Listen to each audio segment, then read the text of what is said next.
Hey everybody, today we're working on this PNY XLR8 RTX 3080. Now this particular one is not doing very bad on the temperatures in my stress test.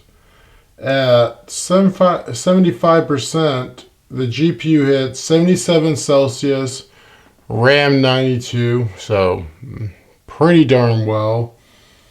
And then at 100%, the GPU hit 68 Celsius and the RAM hit 86.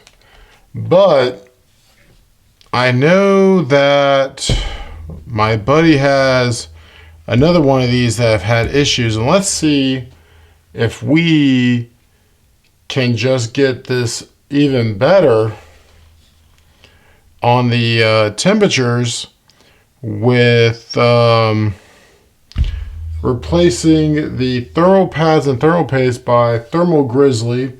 As you've seen in the last two videos for the MSI Ventus, which did very well, and the Gigabyte, which did better, which I got to get a updated video with the, updated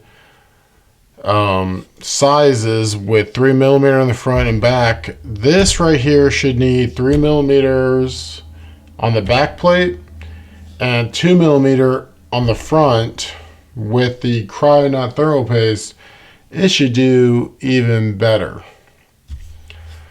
Seems like that's going to be the standard is 3mm on the back, 2mm on the front. Besides the Founders Edition 3080, I'll do a video after this one of the 3080 testing between 1.5mm on the front and back and 2mm on the front and back to see what the temp differences are. But let's get this one done. This one is pretty easy. I mean, we technically really only need to do the back plate, but we're going to do the whole thing just to see if we can get that even better. I mean, 92 Celsius on my stress test is very good, but come on, we can do better than that. And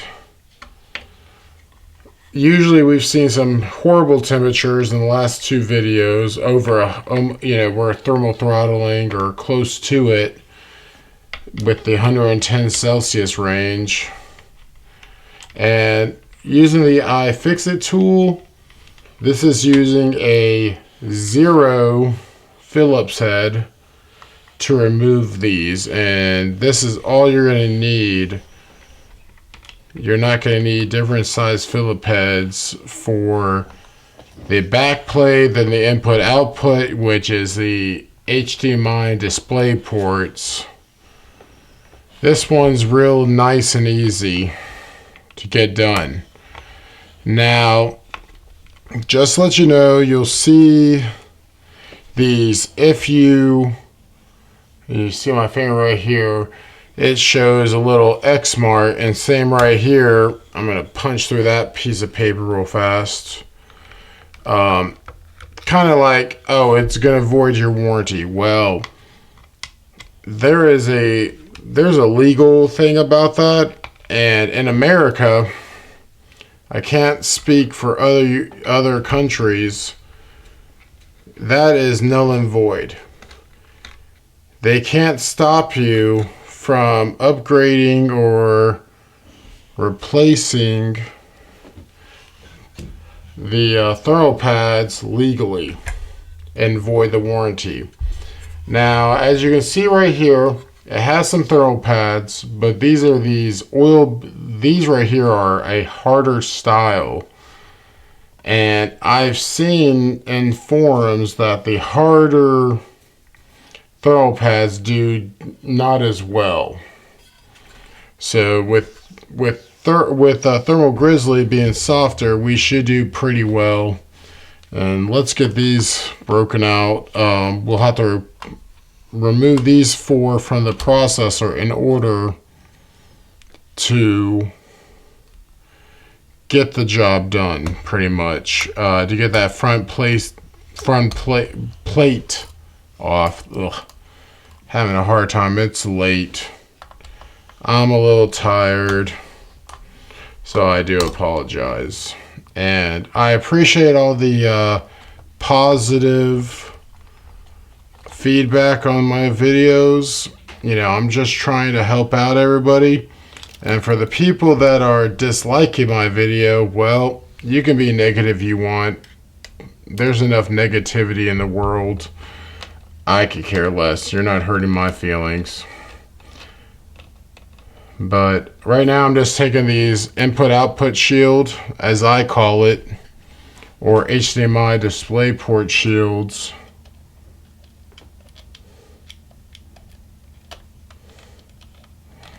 But if you want to be negative, go right ahead. That's your choice. I try to stay positive and keep going. For the input-output shield, there's 5 screws. 2 big, 1 small, and 3 small.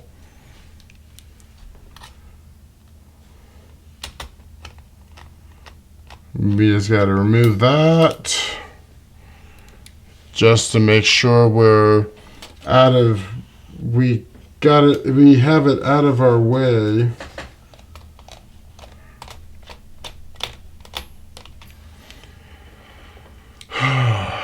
So we can take that cooler, the front cooler off.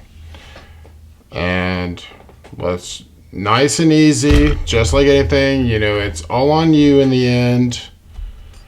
I will tell you that for the PNYs, I've had issues removing the fan clips. So I use my iFixit case right here. Nice magnetic case, thick, and just flip it over besides this side cable. I can easily get off, as you see right here, and then literally just flip it over like that. Now for the front plate, they use this weaker, thinner style. I really think it's like a thicker thermal paste, as I consider it, for the front. And as you can see, I can just scrape it off.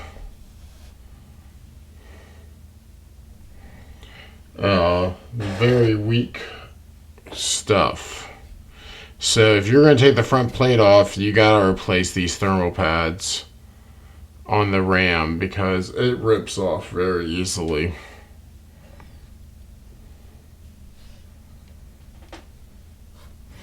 And I think that the PNY's greatest weakness is that instead of using all aluminum on the plate, they're using this graphene, and graphene is great.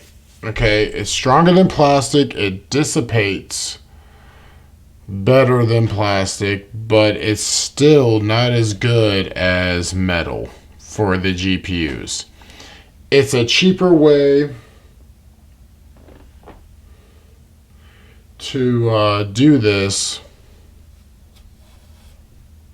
but still, it is cheaper, not as good. You know, just use your fingers, or if you have something to scrape it off with, I would suggest it. I mean, you're not going to get all the residue off, but you're going to get most of it. And we're going to go with the Thermal Grizzly minus pad,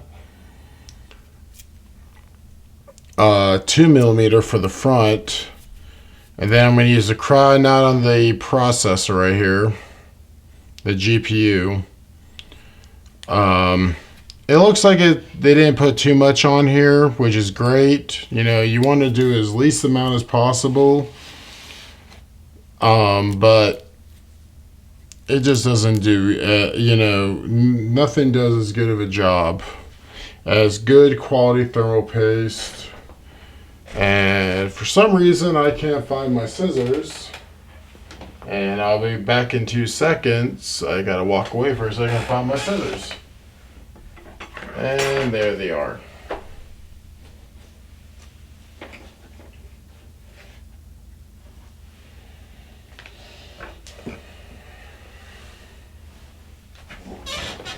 So I can cut these and just measure it out.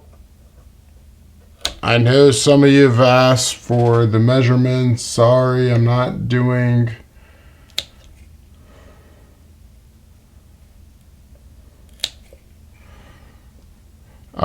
to give you exact measurements, but just copy what they have, you know, to equal the amount, the size and everything. I mean, I'm just going to use, because they're going to be the same.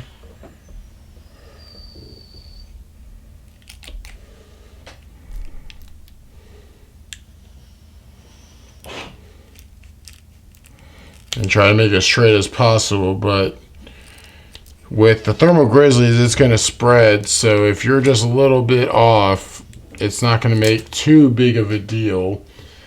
And luckily on the back plate, I'll be able to, I have some pre-cut ones measuring what these are to go on the back. But yep, just put those right here on the RAM. Well, you know, video RAM, as you could, you know, you'll call it.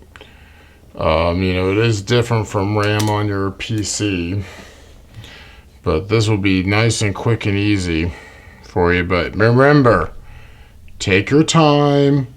You're not in a rush. You know, I take no responsibility if something breaks on your card, but honestly, I know it can be pretty, you think it's really hard, but this is real easy. Just match the size on the thermal pads with the new pads you bought. I'm not saying that Thermal Grizzly is the best of the best, because I don't know. I have an order in for the G-Lid Extremes.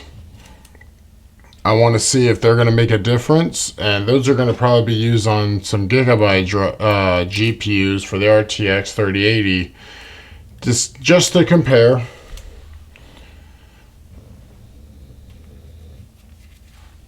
And yeah, it's going to stick to you. But there you go, right there, front's done. Now I need to get my rubbing alcohol so I can take off this old thermal paste and put the new thermal paste on, as you've seen in some other videos, mainly the gigabyte one. It really cleans it up nicely.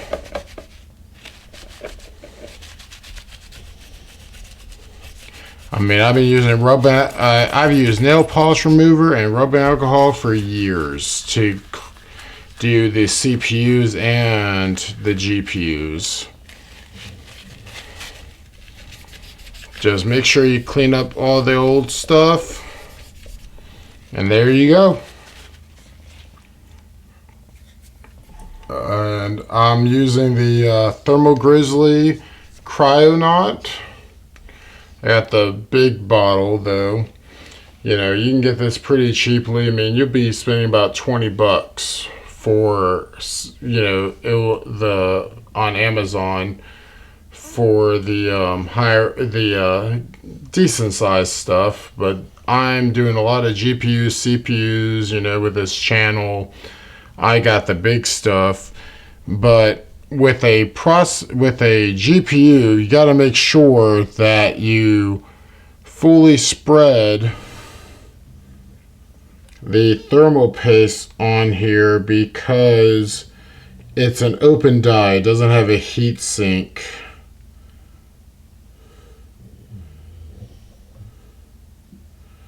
As you see right here, I'm making sure it's evenly going through. And this kit, you know, one thing I do like about Thermal Grizzly is that they come with a spreader to make it easier. Just make sure on the GPU you fully do it. Get any excess stuff, as you see right here. I'm just going to dab it on my paper towel over here so I don't overdo it, but make sure you fully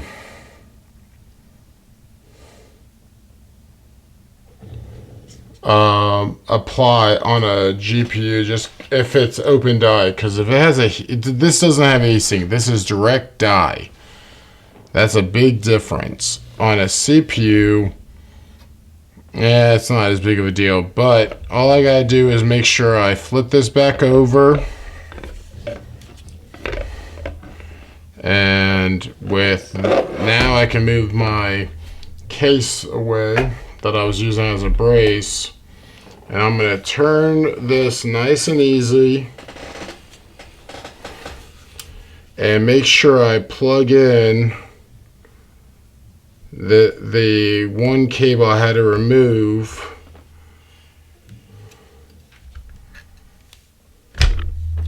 See, it fits right nicely. I'm going to make sure that I'm not pinching any wires. Yep, looks like I'm good.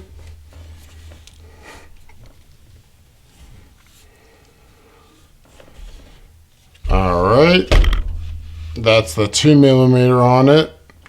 And then, like I said, I had some pre-cut ones over here. Let me just find them. Remember, when you're replacing throw pads, put the pads on the board, not the other way around. It's just what I've learned over the years. These are double stacked 150s. Well, I mean, sorry, 1.5 millimeters. And, you know, just compare to where they're located at. You know, you can flip this up and down like you see in my other videos. I just know where they're at luckily with this card. And usually they're pretty much in sync.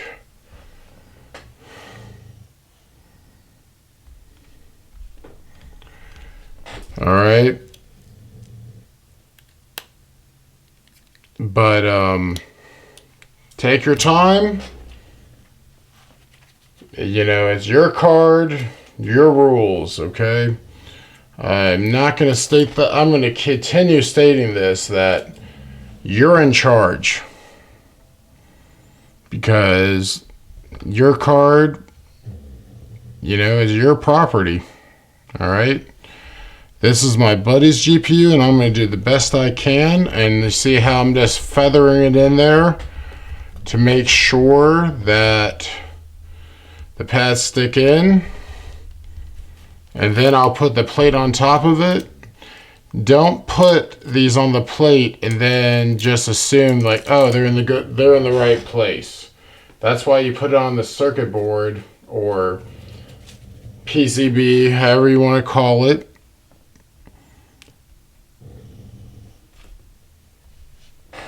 Because this guarantees that they're in the right spot. And then obviously I'm going to remove this old stuff, and it's just tearing apart anyways.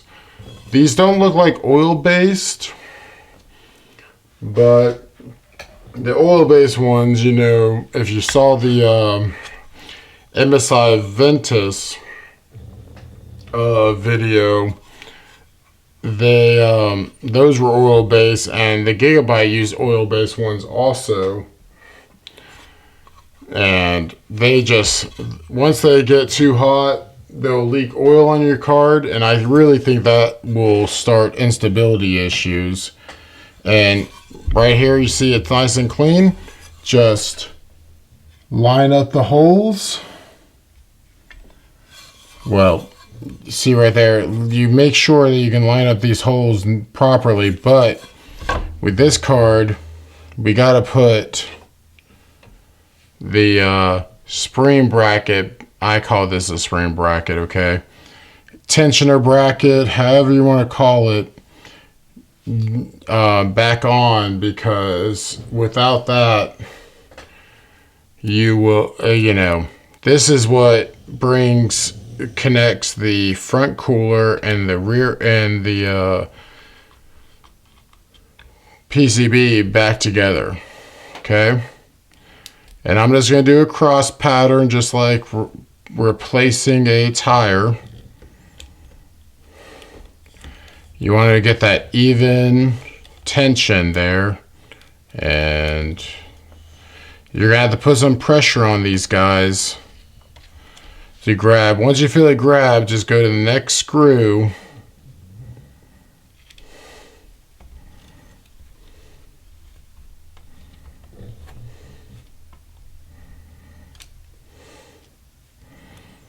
To get this going. And then my rule of thumb is when, little piece of that silly restriction piece of paper, I do until it stops, then I do a quarter turn after it, no more, no less, to make sure it's nice and tight. All right.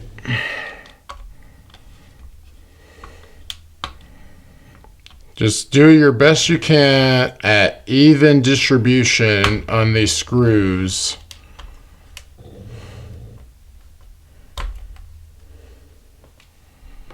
And just double check your pads on the back. And then put this back plate on and you're pretty much done. And in a few minutes, I'll get this part done, and then we'll get to testing out the temps to see if we could beat the, let's see, double checking 77 Celsius GPU temps, and the 92 on the RAM at 75%, and the 68 on the GPU and 86 Celsius at 100% fan speed. Just remember when you're doing this, and I just forgot one thing, this right here, this guy, this holds in your input-output shield. And again, there's different terms for it. I just call it input-output shield. Actually, I'm sorry, I didn't even have a screw in there. But make sure you put this back there. Put your back plate on second. And then what I do is I drop the screw in. I'm just gonna do this. Match it up on an engine. You do work your way out, then in. And then you recheck and do two-step you can do it torquing at any angle you want parts. And it's not working. I use that rule of thumb. I work on engines. I'll be starting a channel on called TFNG Garage.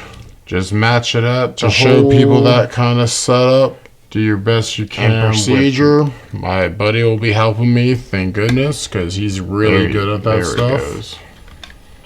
And hopefully soon you'll see a new link on the page pointing to some new videos. It's hard with the camera in my way to, and slowly but surely we'll grow to doing some engine building. He's the one that got me into this kind of stuff. The bottom one was a little easier, and I haven't stopped since. especially with it's a little easier when you're doing parts. it on your own without I always took them having apart, a camera, learned how they worked, set up, and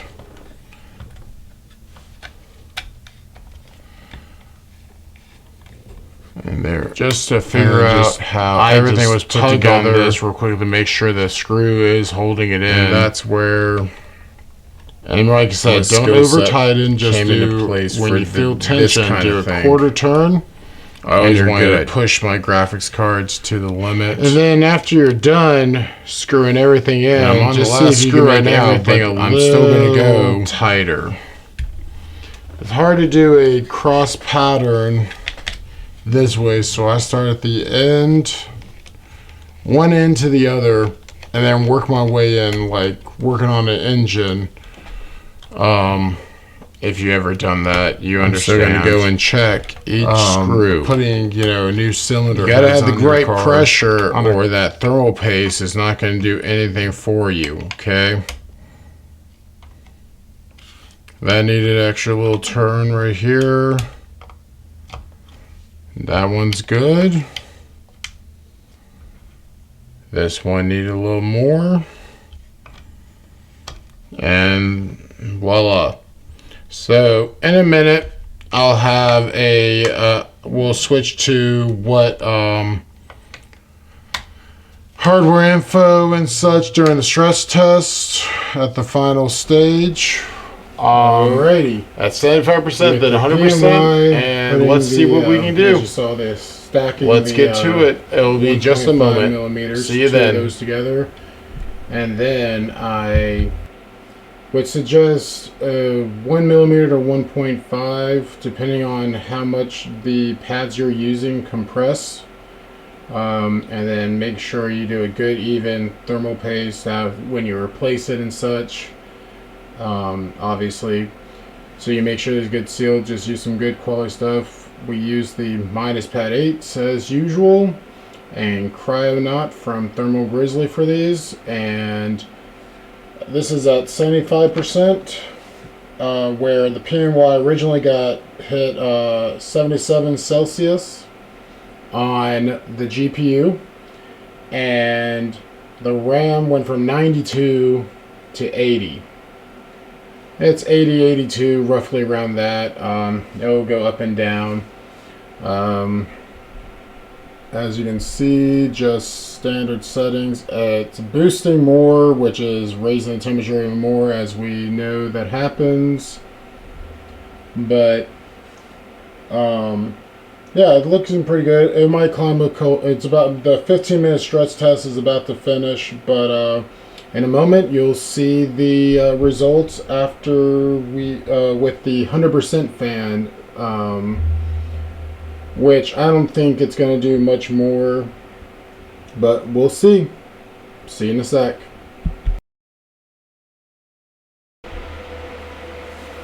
All right, with the fan at 100%.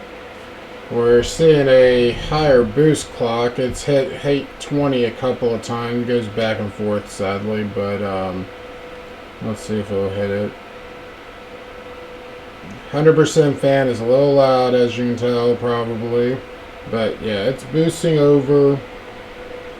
And originally, it was 68 on the GPU. 86 on the RAM at 100%, which is really good anyways. To be honest, I would suggest, just if you're working on it using a PNY and you just want a little better temps, just put put some pads on the back, replace those ones that they came with. They're not that good. But I mean, this still was a 5 Celsius fix, 5 and about 10 on the RAM. Like I said, the PNY is probably my least favorite of the new series. I just don't think it's a quality item as much. It's either plastic or graphene for the back plate. It's graphene for the cooler with aluminum block on it, and then the RAM is cooled by graphene. So, you know, technically, I mean, it's not supposed to be better. I know that my buddy has another one that is nothing but thermal throttling. It is a problem child. That's the next one I got to work on. But I wanted to show you all this video about this one, particular how to do it. Just make sure you understand you're taking risks on your own. Could be voiding warranty, probably, you know, more than likely. But let's just admit, the only company that's ever where I've put a water block on, lost the screws, was EVGA to my 500 series, where I had lifetime, it's last generation, the lifetime warranty, and I still have it, but I got the screws ordered from EVGA through their help support. Then the next week, I said, oh, their card's bad. I told them I couldn't do video. Card was really fine. And they upgraded me from that to a